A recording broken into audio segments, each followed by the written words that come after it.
সকালবেলা তাড়াহুড়ো করে উঠে পড়লাম, কারণ আজকে আমার মনে পড়ছে ঈদের পর আজকে আমার প্রথম প্রাইভেট। আগের ভিডিওতেই বলছি বিয়ে হয়ে গেছে, কবে জানি বেবির মা হব, তবুও আমার পড়াশোনা আমার পিছু ছাড়বে না। ব্রিজে গিয়ে দেখি মেমাফা আমার জন্য ওয়েট করতেছে, তো আমি আর ও সরাসরি চলে গেছিলাম। সেই দিন এত বেশি রোদ ছিল কি বলবো, তখন কিন্তু সকাল 8:30 বাজে, তখনই এত বেশি রোদ ছিল।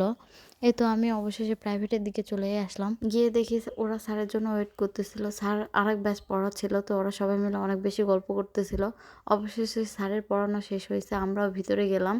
স্যার আমাদের লিখতে দিয়ে একটু বাইরে গেছিল, যার ফাঁকে আমি আর মেমে একটু ভিডিও নিচ্ছিলাম। তো এই তো স্যারের পড়ানো শেষ, আমি বাইরে এসে আবার একটা ক্লিপ নিলাম।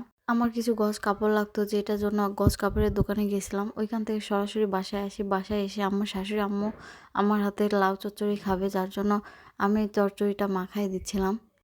আমার হাতের এই খাবারটা খালামণি অনেক বেশি পছন্দ করে, যার জন্য খালামণি রান্না করেনি, আমার জন্য ওয়েট করতেছিল।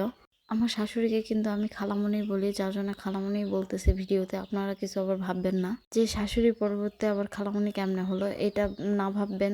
তার জন্য ব্যাপারটা ক্লিয়ার করলাম আপনাদের সঙ্গে। অনেক বেশি ইয়াম্মি লাগতেছে ভিডিওতে, এডিট করতেই একদম মুখে পানি আসলো। যদি আমি মিষ্টি লাউ অনেক বেশি পছন্দ না, তারপরে দেখতে অনেক বেশি ইয়াম্মি লাগতেছে।